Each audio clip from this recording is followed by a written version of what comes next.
مقصد زندگی کسے کہتے ہیں؟ جس پر آدمی جان لگاتا ہے، دل دماغ لگاتا ہے، صبح شام لگاتا ہے، اپنی قوت لگاتا ہے، جس کو زیادہ بولتا ہے، زیادہ سنتا ہے، زیادہ سوچتا ہے، جس کے لیے آدمی زیادہ سفر کرتا ہے، اور جس کے نفع پر بڑی خوشی ہوتی اور جس کے نقصان پر بڑا صدمہ ہوتا۔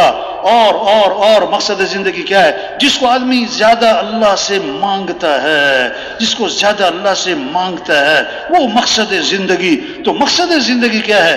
اللہ کا دین دنیا میں زندہ ہو، اللہ کا کلمہ بلند ہو، سارے انسانوں کو ہدایت ملے، سارے انسان جہنم سے بچیں، سارے مسلمان پورے اسلام پر آئیں، غیروں کے لیے اسلام کا دروازہ کھولے۔ یہ ہماری ذمہ داری، یہ ہماری زندگی کا مقصد، اس لیے اللہ نے ہمیں دنیا میں بھیجا ہے، اس لیے اللہ نے ہمیں دنیا میں بھیجا ہے، یہ ہمارا کام ہے۔ تو سب دل سے نیت کریں، ہمیں یہ کام کرنا ہے انشاءاللہ۔ اللہ کے دین کو دنیا میں پھیلانا ہے انشاءاللہ، اللہ کے کلمے کو بلند کرنا ہے انشاءاللہ، اللہ کے پیغام کو لے کے پھرنا ہے انشاءاللہ۔ اور اب 30 سال زندگی کے گزر گئے، 40 سال گزر گئے، 50 سال گزر گئے، صلاحیت کہاں لگی؟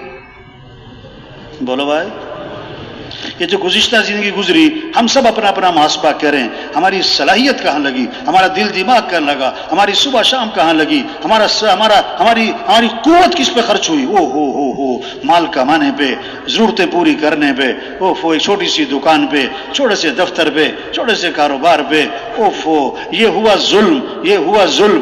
ظلم کہتے ہیں وضع الشیء فی غیر محلی، چیز کو وہاں لگا دینا جو اس کی جگہ ہی نہیں، اس کی جگہ ہی نہیں، غیر محل میں اس کو لگا دینا۔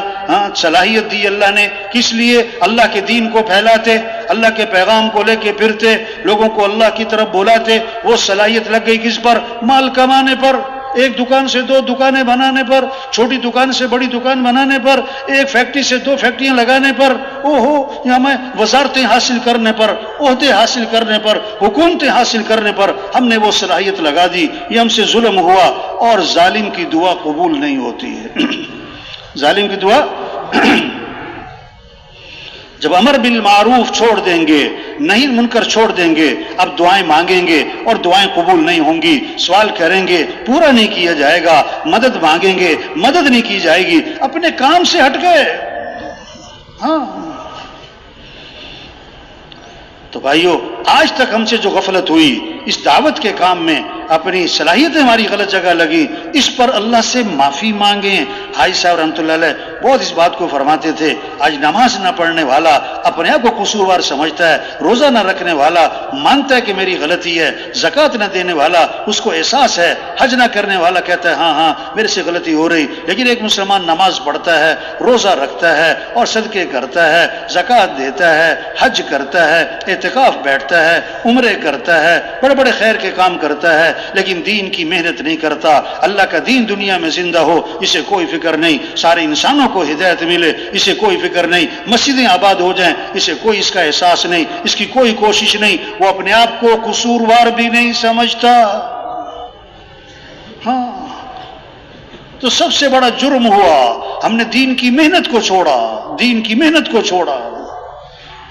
بعض دفعہ گشت کرنے جاؤ نا کسی کے پاس، تو جس کے پاس گشت کرنے جاؤ نا، وہ کہتا ہے اچھا آپ میرے پاس ہے، میں تو ابھی نماز پڑھ کے آیا ہوں، پہلی شب میں تو میں نماز پڑھتا ہوں، آپ فلاں کے پاس جاؤ وہ نماز نہیں پڑھتا، اسے جا کے سمجھاؤ، وہ سمجھ رہا ہے یہ تبلیغ والے نماز کی دعوت دے رہے ہیں اور میں تو نماز پڑھتا ہوں۔ ایک ایس ایچ او کے پاس، کیوں بھائی سن رہے کہ نہیں سن رہے؟ بھائی دھیان سے سن رہے نا؟ تھک تو نہیں گئے؟ ایک ایس ایچ او کے پاس ایک آدمی آیا، ایس ایچ او کے پاس ایک آدمی آیا، کہنے لگا صاحب میرے گھر چوری ہو گئی۔ کیا کہنے لگا؟ صاحب میرے گھر کیا ہو گئی؟ چوری ہو گئی۔ اب ایس ایچ او کہنے لگا او بھائی میں نے کوئی چوری نہیں کی، میں نے کوئی چوری، اب سچی بتاؤ یہ سچ بول رہا ہے کہ جھوٹ بول رہا ہے؟ سچ بول رہا ہے نا، لیکن صحیح بول رہا ہے کہ غلط بول رہا ہے؟ ہاں سچ بول رہا ہے، واقعی اس نے چوری نہیں کی، لیکن غلط جواب دے رہا ہے۔ ہم اس لیے نہیں آئے کہ آپ نے چوری کی، آپ اس علاقے کے ذمہ دار ہو، یہاں چوری ہونی نہیں چاہیے، اب چوری ہو گئی ہے، اب اس کا سراغ لگانا یہ بھی آپ کی ذمہ داری ہے۔ ہاں بھائی میں تو نماز پڑھتا ہوں، بھائی میں تو ابھی عمرہ کر کے آ رہا ہوں، میں تو ہر سال بھائی تبلیغ میں کہہ رہے دیکھو بھائی ہم مسلمان ہیں، ہم حضور صلی اللہ علیہ وسلم کے امتی ہیں، آپ کے بعد کوئی نبی نہیں ہے، یہ اللہ کا دین دنیا میں چمک جائے، اللہ کا کلمہ بلند ہو جائے، سارے انسانوں کو ہدایت ملے، یہ ہماری ذمہ داری ہے۔ ہم نے اس کام کو چھوڑا ہوا ہے، اس پر اللہ سے معافی مانگیں، اس پر اللہ سے معافی مانگیں، اور بقیہ زندگی کے بارے میں نیت کریں کہ اپنی صلاحیتوں کو اللہ کے دین کے پھیلانے پر لگائیں گے انشاءاللہ۔ یہ جذبہ پیدا ہو، ہاں اس کی نیت ہو۔ کیا کرنا ہے؟ سب سے پہلے کیا کرنا ہے؟ کیسے سب اللہ کو پہچانے؟ بچہ پیدا ہوا، سب سے پہلا جملہ اس کے کان میں کیا ڈالا؟ اللہ اکبر اللہ اکبر۔ سب سے بڑا کون ہے؟ اللہ۔ سب سے بڑا کون ہے؟ اللہ۔ سب سے پہلی آواز ہر گاؤں، ہر بستی میں، ہر محلے میں ابھی اندھیرا ہے اور سناٹا ہے، اور پہلی آواز کیا گونجی؟ اللہ اکبر اللہ اکبر۔ سب سے بڑا کون ہے؟ اللہ۔ سب سے بڑا کون ہے؟ اللہ۔ کچھ نہ تھا کائنات میں، اور کون تھا؟ اللہ۔ اور پھر کچھ نہ رہے گا، کون رہ جائے گا؟ اللہ۔ اول بھی کون؟ اللہ۔ آخر بھی کون؟ اللہ۔ ظاہر بھی کون؟ اللہ۔ باطن بھی کون؟ اللہ۔ سب محتاج ہیں، اور صمد کون؟ یا ایھا الناس انتم الفقراء الی اللہ۔ اے لوگو تم سب کے سب فقیر ہو، سب کے سب فقیر ہو، اور غنی کون؟ اللہ۔ سب ضعیف ہیں اور قوی کون؟ اللہ۔ سب عاجز ہیں اور قادر کون؟ اللہ۔ سب مخلوق ہیں اور خالق کون؟ اللہ۔ سب محکوم ہیں اور حاکم کون؟ اللہ۔ تو ہمیں کس کو راضی کرنا ہے؟ ہمیں کس کو ساتھ لینا ہے؟ ہمیں کس سے محبت کرنی ہے؟ ہمیں کس کی طرف دوڑ لگانی ہے؟ فَفِرُّوا إِلَى اللَّهِ۔ یہ نہیں فرمایا فَامْشُوا إِلَى اللَّهِ، چلو اللہ کی طرف، نہ نہ نہ نہ نہ، بلکہ کیا فرمایا؟ فَفِرُّوا إِلَى اللَّهِ، دوڑ لگا دو کس کی طرف؟ اللہ کی طرف۔ آج دوڑ لگ رہی مال کی طرف، مال والوں کی طرف، حکومتوں کی طرف، حکومت والوں کی طرف، عہدوں کی طرف، وزارتوں کی طرف، گاڑیوں کی طرف، فیکٹریوں کی طرف، پیسوں کی طرف، جائیداد کی طرف، زمینوں کی طرف، ڈگریوں کی طرف۔ نہیں نہیں، دوڑ لگاؤ کس کی طرف؟ اللہ کی طرف۔ ہمارا مطلوب کون ہے؟ اللہ۔ ہمارا مقصود کون ہے؟ اللہ۔ ہمارا معبود کون ہے؟ اللہ۔ ہمارا محبوب کون ہے؟ اللہ۔ جسے اللہ ملا اسے سب کچھ ملا، جسے اللہ نہ ملا اسے، یہ ہے کلمہ لا الہ الا اللہ۔ کیا مطلب؟ لا مطلوب الا اللہ، لا مقصود الا اللہ، لا معبود الا اللہ، لا محبوب الا اللہ۔ مطلوب بھی کون؟ اللہ۔ مقصود بھی کون؟ اللہ۔ معبود بھی کون؟ اللہ۔ محبوب بھی کون؟ اللہ۔ کامیابی کس کا نام ہے؟ ناکامی کس کا نام ہے؟ سب کامیابی چاہتے ہیں، سب ناکامی سے بچنا چاہتے ہیں۔ کامیابی کس کا نام؟ اللہ فرماتے ہیں وَرِضْوَانٌ مِّنَ اللَّهِ أَكْبَرُ ذَلِكَ هُوَ الْفَوْزُ الْعَظِيمُ۔ اللہ کو راضی کرنا یہ بہت بڑی بات، اور یہی تو سب سے بڑی کامیابی ہے۔ ہاں، مال مل جانا کامیابی نہیں، حکومتوں کا مل جانا کامیابی نہیں، عہدوں کا مل جانا کامیابی نہیں، شہرت کا ہو جانا یہ کوئی کامیابی نہیں۔ اللہ کا مل جانا یہ کامیابی ہے، اللہ کا ساتھ ہو جانا یہ کامیابی ہے، اللہ کو پا لینا یہ کامیابی ہے۔ ناکامی کیا ہے؟ اللہ کو کھو دینا، اللہ کا ناراض ہونا، اللہ کو نہ پانا۔ منزل پر پہنچنے کے لیے رخ صحیح کرنا زیادہ ضروری ہے یا رفتار تیز کرنا زیادہ ضروری ہے؟ سن رہے کہ نہیں سن رہے بھائی؟ کیا کہا؟ منزل پر پہنچنے کے لیے رخ صحیح کرنا زیادہ ضروری ہے یا رفتار تیز کرنا زیادہ ضروری ہے؟ ہاں، رخ صحیح کرنا یہ زیادہ ضروری ہے۔ آج رفتار بہت تیز ہے، آج رفتار بہت تیز ہے. ہر آدمی کہتا ہے میرے پاس ٹائم نہیں ہے, میں بڑا مصروف آدمی ہوں. ہاں بڑا مصروف آدمی ہوں, وقت کا خیال کریں, میں ٹائم نہیں ہے میرے پاس. توبہ توبہ, مصروف, ٹائم نہیں ہے. رفتار بڑی تیز ہے لیکن رخ غلط ہے. تبلیغ میں رخ سے ہی کیا جا رہا ہے. او میرے بھائی اللہ کو ساتھ لے لو, اللہ کے بغیر ہم کچھ بھی نہیں. آپ بڑے مالدار, اللہ کے بغیر کچھ بھی نہیں. آپ بڑے حکمران, اللہ کے بغیر کچھ بھی نہیں. آپ بڑے ارب پتی کھرب پتی, اللہ کے بغیر کچھ بھی نہیں. آپ بڑے پہلوان, اللہ کے بغیر کچھ بھی نہیں. آپ کا 10 کنال کا بنگلہ, اللہ کے بغیر کچھ بھی نہیں. اللہ کو ساتھ لینا ہے. ہمارا مطلوب اللہ ہے. ہمارے پاس جو کچھ ہے کس نے دیا ہے؟ آنکھیں ہیں تو کس نے دی؟ ہاتھ ہیں تو کس نے دیے؟ بولنے سننے کی طاقت کس نے دی؟ کھانا کون کھلاتا ہے؟ پانی کون پلاتا ہے؟ ہمیں جانا کس کے پاس ہے؟ تو ہمیں کس کو راضی کرنا ہے؟ ہاں, کھانا کب اچھا لگتا ہے؟ جب بھوک زیادہ ہو یا کھانا بہت عمدہ ہو. کیا کہا بھائی؟ کھانا کب اچھا لگتا ہے؟ جب بھوک زیادہ ہو یا کھانا بہت عمدہ ہو؟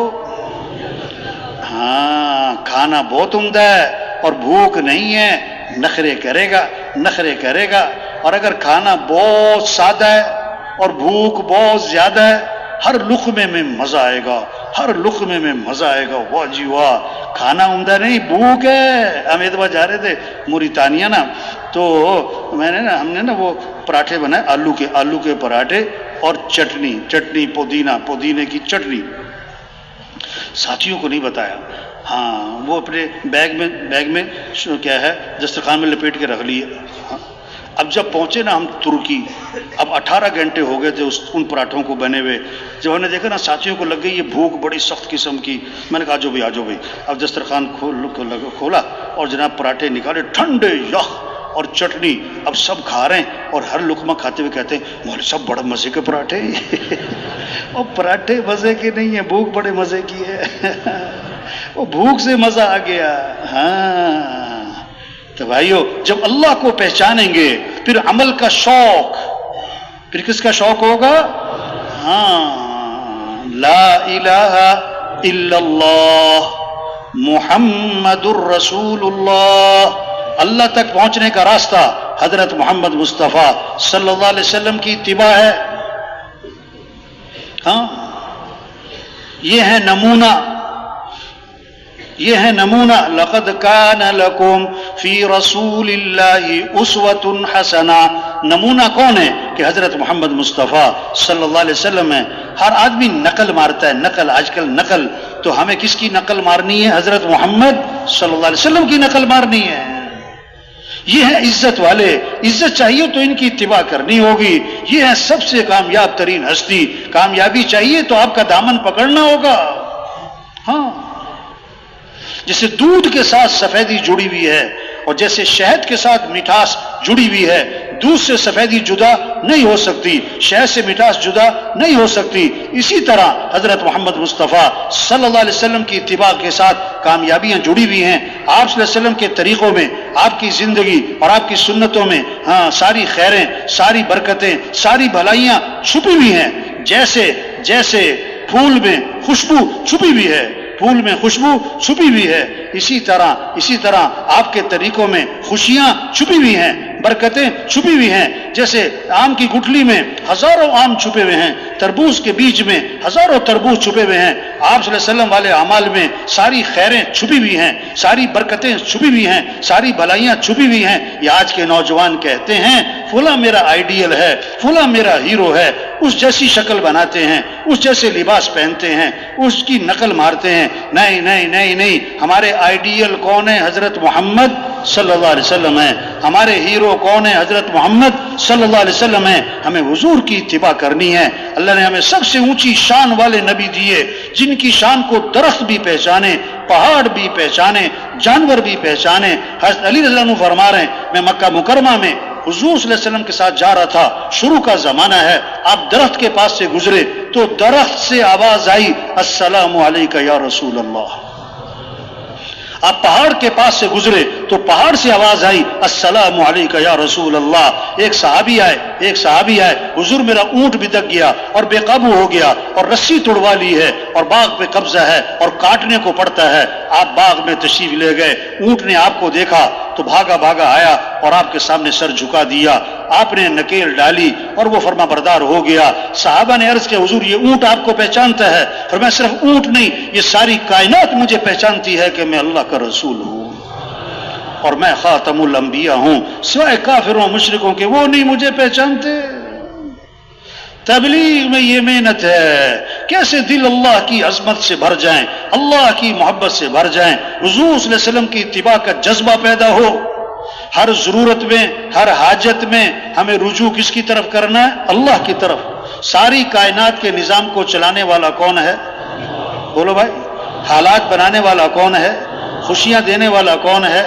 پریشانیوں سے نکالنے والا کون ہے؟ مصیبتوں سے بچانے والا کون ہے؟ حاجت روا کون ہے؟ مشکل کشا کون ہے؟ جو اللہ چاہیں گے وہ ہوگا, جو لوگ چاہیں گے وہ نہیں ہوگا. تو ہمیں رجوع کرنا ہے کس کی طرف؟ ہاں, حضور صلی اللہ علیہ وسلم نے فرمایا جو رات کو سوتے وقت یہ دعا پڑھے, اللہم اسلمت نفسی الیک ووجہت وجہی الیک وفوضت امری الیک والجأت ظہری الیک رغبتا ورہبتا الیک لا ملجأ ولا منجا منک الا الیک آمنت بکتابک الذی انزلت ونبیک الذی ارسلت. اب دعا کا مضمون کیا ہے؟ اے اللہ میں اپنے آپ کو, اپنی جان کو, اپنے جی کو تیرے سپرد کرتا ہوں.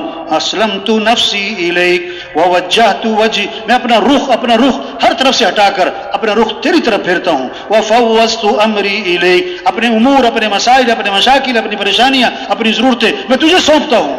ہاں, والجأت ظہری الیک, تجھے میں اپنا سہارا بناتا ہوں. رغبتا ورہبتا الیک, امید بھی ہے, شوق بھی ہے اور ڈر بھی ہے, دونوں کے ساتھ.